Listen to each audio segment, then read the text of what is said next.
Hello, welcome to a new session for this online course on Introduction to Embedded System Design.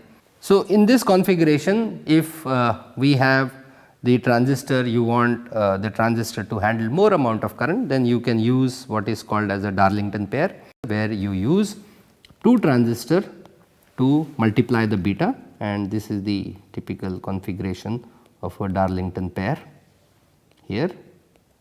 This becomes your collector, this becomes your base, and this becomes your emitter. Here is the Darlington pair. We use two transistors, and the effective gain, the current gain of this transistor, if this is the gain, beta 1 is the gain of the first transistor and this is the current gain of the second transistor, the effective gain becomes beta 1 into beta 2.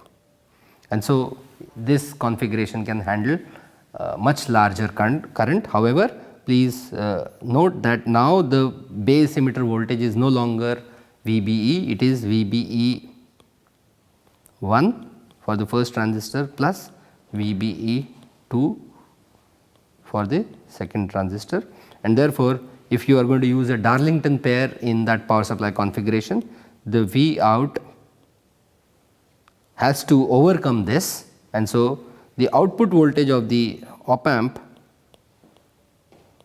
will be such that it overcomes this requirement.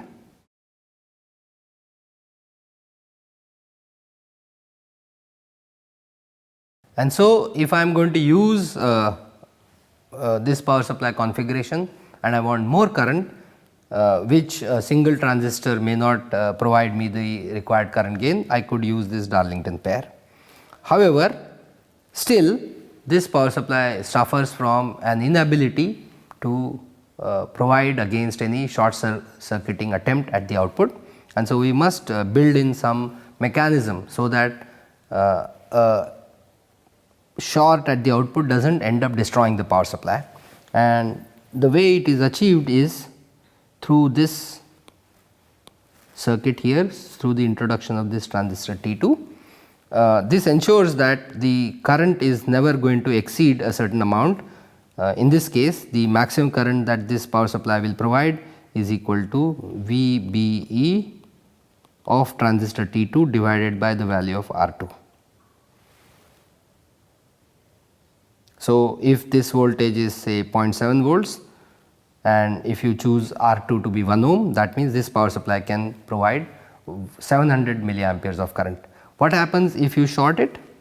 If I short this power supply, yes, the current will try to exceed 700 milliamperes, at which point it will enable T2, it will turn T2 on, and it will provide an alternative path for the current from the op amp.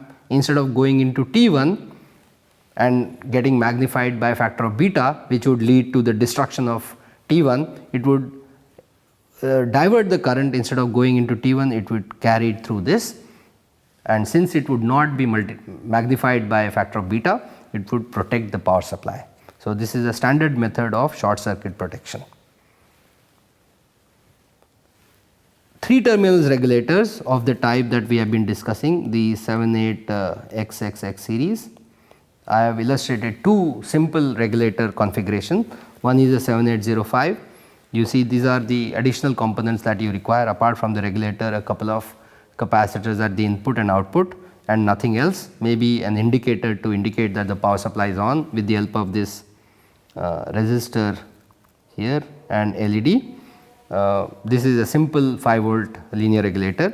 In case you want the output voltage to be other than what a fixed output voltage regulator such as 7805 can provide, for example, in fact this is a complete series, you get 7805, then you also have 7806, you have 7809, you have 7812 and so on, 780515, and in fact there is also a counterpart of for negative voltages, which is 79 series.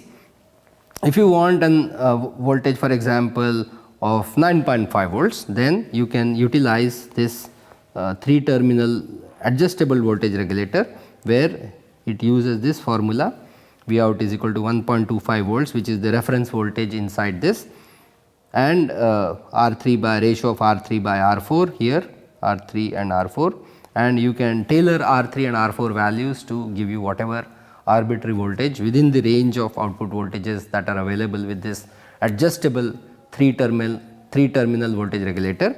This number is LM317, and this gives you an adjustable output voltage with a current of maximum of 1 ampere. This could be used, but as I mentioned, these are all of the past. These days people do not use traditional 7/8 series of voltage regulators for the problems that I mentioned, that they require a large dropout voltage and they require a large quiescent current. Instead, people are using low dropout voltage regulators, and I have already mentioned the characteristics that they offer: a low voltage of 0.1 volt dropout and about 10 to 100 microamperes of quiescent current.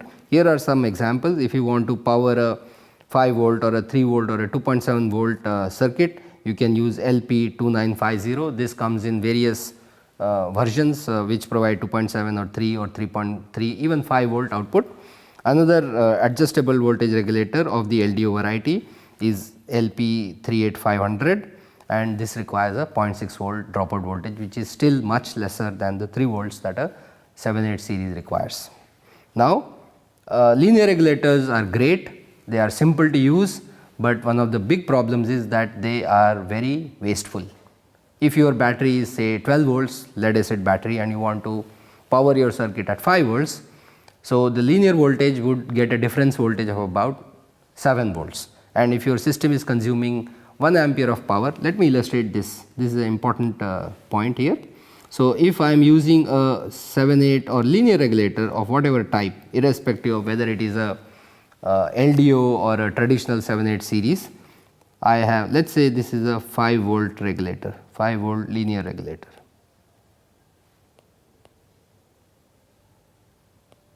And let us say I want my load here, whatever the load is consuming 5 volt at a maximum of 1 ampere of current that it is expected to consume.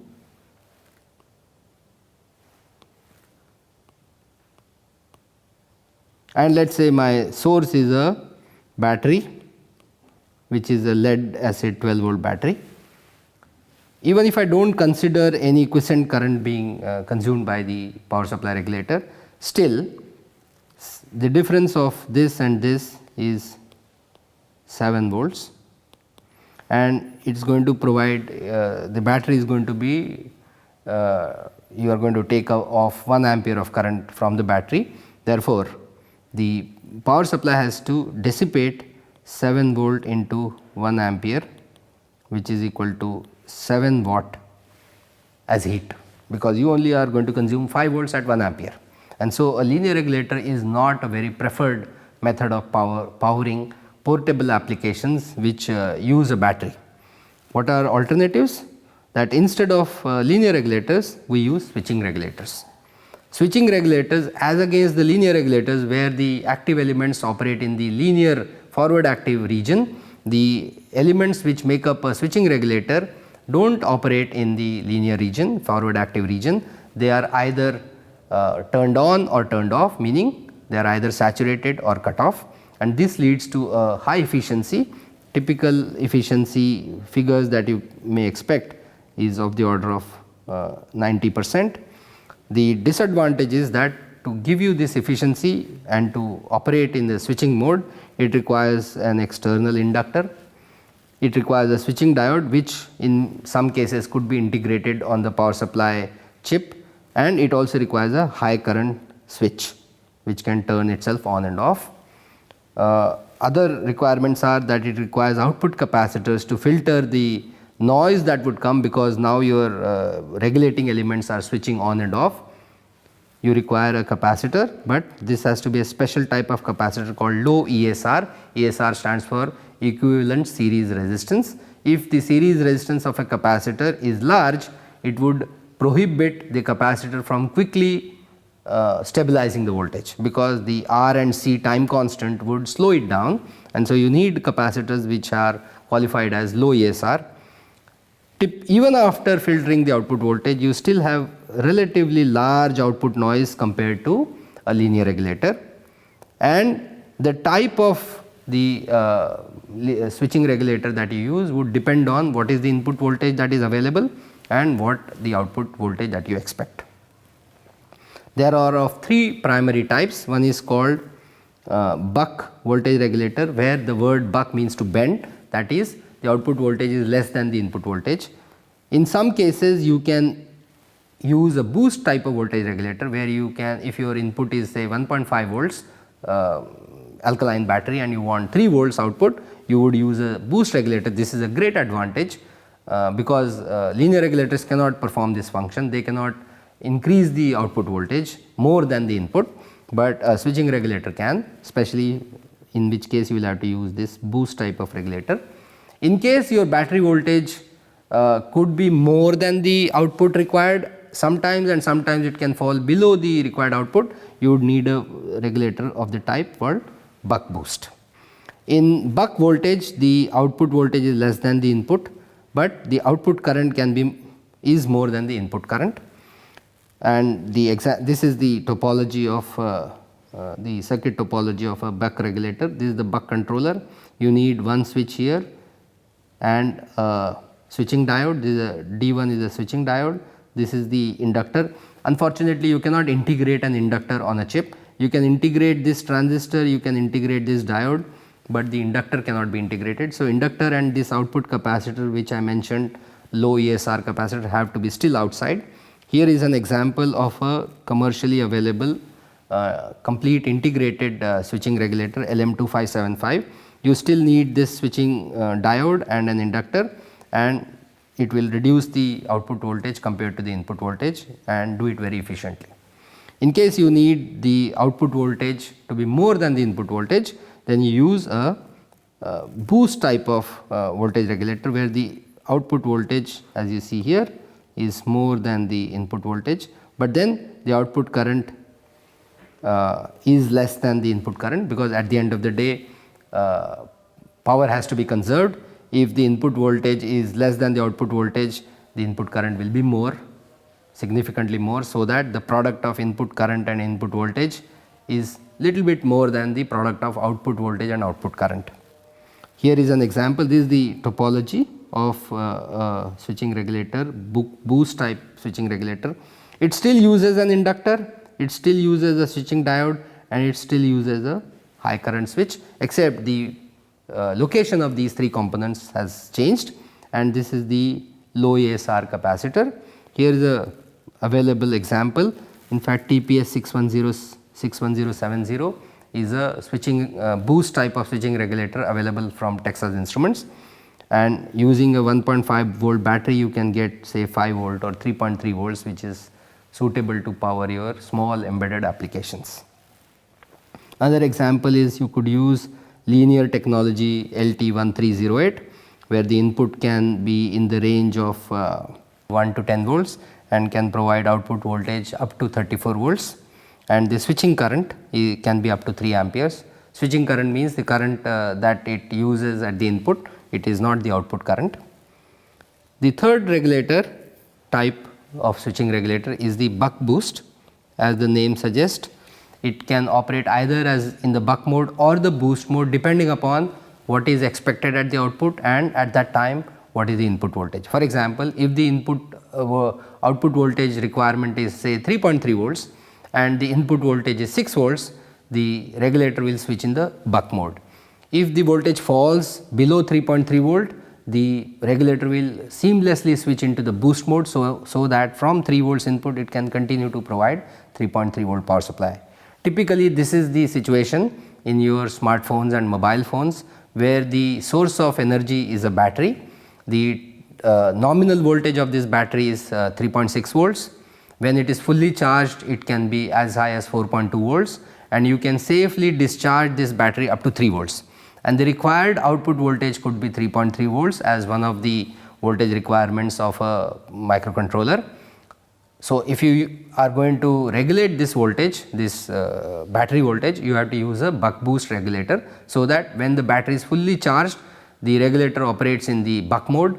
As the battery gets discharged and tries to fall below 3.3 volts, the regulator seamlessly switches into the boost mode and continues to supply 3.3 volts.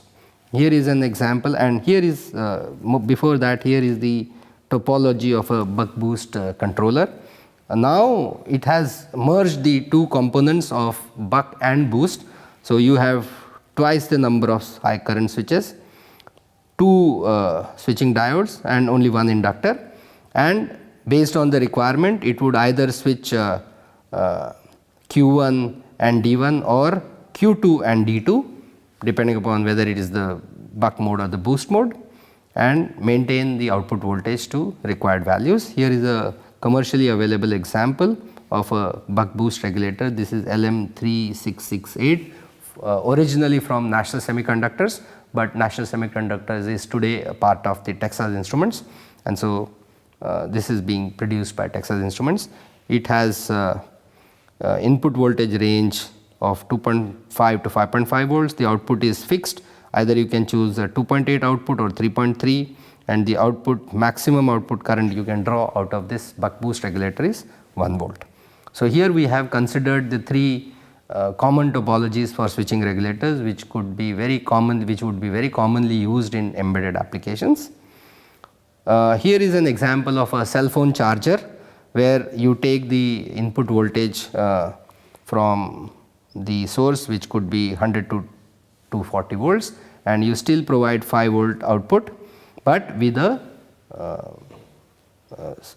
the output and input are isolated using this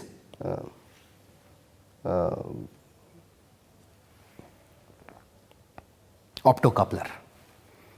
I am not going to go into the design of this, but this ensures a very efficient power supply for charging the batteries in such portable applications. Now, I have put together a list of various topologies, including the source and the regulator and so on. So, one option could be you use a line frequency transformer. When I use the word line frequency, means 50 or 60 hertz to drop down the voltage, followed by a linear regulator which could be fixed or variable. You could have that, but use a switching regulator, buck or boost. You could have a completely switching power supply, as I showed in the previous slide. You could have a capacitive attenuator, meaning instead of using any transformer at the input, you could use capacitors to attenuate and then have a Zener regulator. You could use an alkaline battery followed by a buck or boost topology based on your voltage requirements. You could use a lithium battery with a boost to give you 5 volts. You could use lithium battery with buck boost to give you 3.3. For 5 volt output, you only need boost because the battery voltage is never going to exceed 5 volts. So, a boost type of switching regulator is sufficient. If you want a power supply which is 5 volts plus 3.3 volts, the source of power is lithium, then you would use boost for 5, and then using a buck or a LDO, you could get 3.3 from either directly from the lithium or from the boost. You could use at the output of the boost regulator, you could use a LDO to give you 3.3 volts. You could use radio frequency transmissions using an antenna, and they are extremely low power, but they are enough for many applications, as is illustrated in a RFID application. You could use a Faraday based generator. You saw two examples of tube with magnet and coil, copper wire coil to produce voltage. This would be rectified and then filtered, and then you would use a appropriate regulator to get stabilized voltage. You could also have a solar panel which would charge a battery followed by a regulator to provide. Another method is using the vibration inherent in buildings which have air conditioning. Because of the air conditioning equipment, these buildings are vibrating at certain frequency. There are solutions where you have a power converter which you stick to the wall of these buildings. They are tuned to the frequency at which the building is vibrating, and they provide minuscule amounts of power, but oftentimes this is sufficient for monitoring equipment. And then you could use a thermoelectric based solution, what is called as a TEG, which essentially is a thermocouple or a regulator based on that to power your application. Modern ICs are designed such that the chip is partitioned in several parts. The periphery of the IC often is operated at higher voltages, and the inner parts are operated at higher frequency and therefore lower voltages, so as to maintain a uniform power dissipation across the chip, so as to maintain a uniform power dissipation. Oftentimes they may have a separate analog subsystem, and I have already discussed that, how to power it, and this would require multiple power supply voltages required by such ICs. In the next slide I have taken from the data sheet of a high-end Texas Instruments microcontroller, and as you see it requires 3 power supply voltages, 1.1 volts, 1.8 volts and 3.3 volts. And you see the current expected out of these 3 power rails is such that the product is more or less uniform. So that when I have, if I have this IC, usually it will be split in 3 parts: the periphery, the middle path and the core.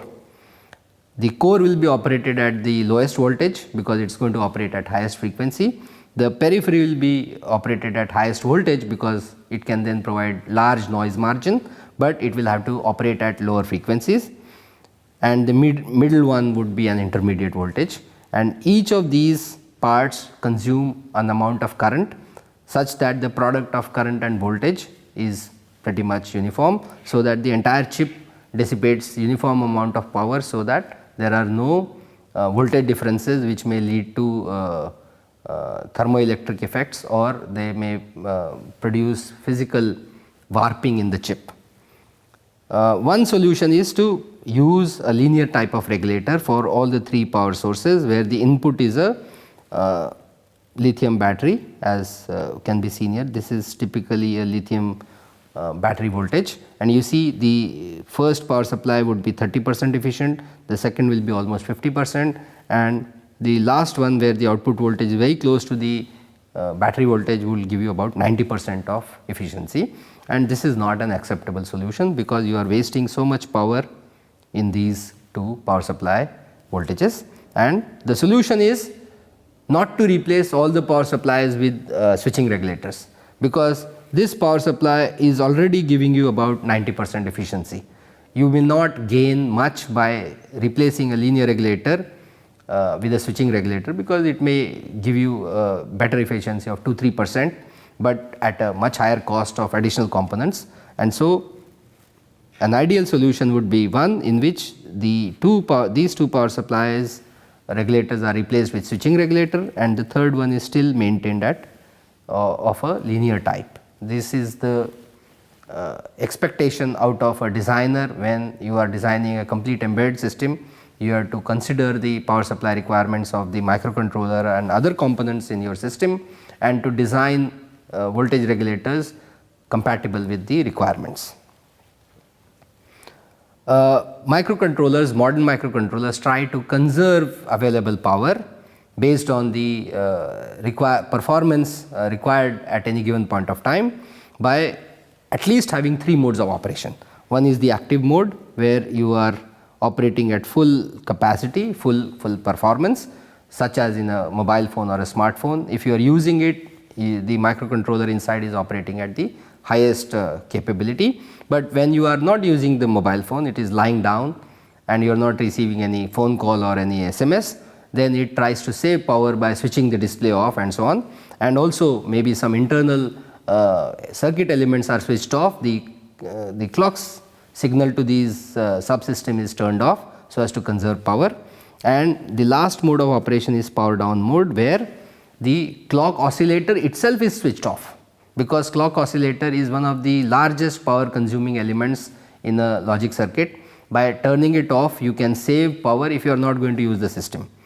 Let me tell you, your mobile phone, whether it is smartphone or your regular non-smart mobile phone, indeed offers these 3 modes of operation. When you are using it, it works in the active mode. When you are not using it, but it is still on and you keep it on your table or somewhere, it is tries to go in the sleep mode. And when you so called switch it off, you think you have switched off the mobile phone. Sorry, mobile phone is never switched off. It only enters this power down mode, and you do not have a on off switch on a mobile phone. The so called on off switch is only a soft switch which only is used to change the mode of operation from active mode to power down mode. In power down mode, your battery is still connected to the microcontroller. The microcontroller is still getting supply voltage, except it is not doing anything. Why? Because the main source of clock, which is responsible for all actions and activities on the microcontroller, has been turned off. And to get back into any of the other modes, sleep or active mode, you have to press that so called on off switch. You have to hold it pressed for much longer duration, which ensures that the oscillator starts oscillating, the oscillations are stabilized, and only then, when the clock oscillator starts working correctly, does it activate rest of the circuitry on your microcontroller, and then it starts working. So these are the modes of operation. These are broadly the 3 modes of operation.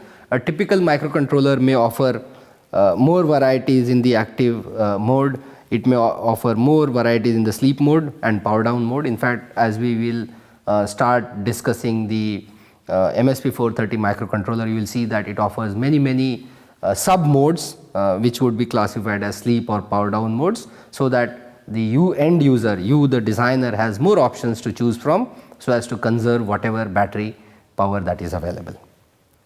At the end, to back up the source, you may need to use certain types of batteries, and these days another alternative is to use supercapacitors. Supercapacitors are ordinary capacitors with huge amounts of capacities. For example, in one of the projects that I showed you, it used a supercapacitor which was a 1 farad 2.5 volts capacitor, and you know the amount of energy that this capacitor is capable of storing. It is equal to 2.5 coulombs, which is a huge. Traditionally, the capacitors that you used in your power supply filtering typically say 1000 microfarad at 25 volts.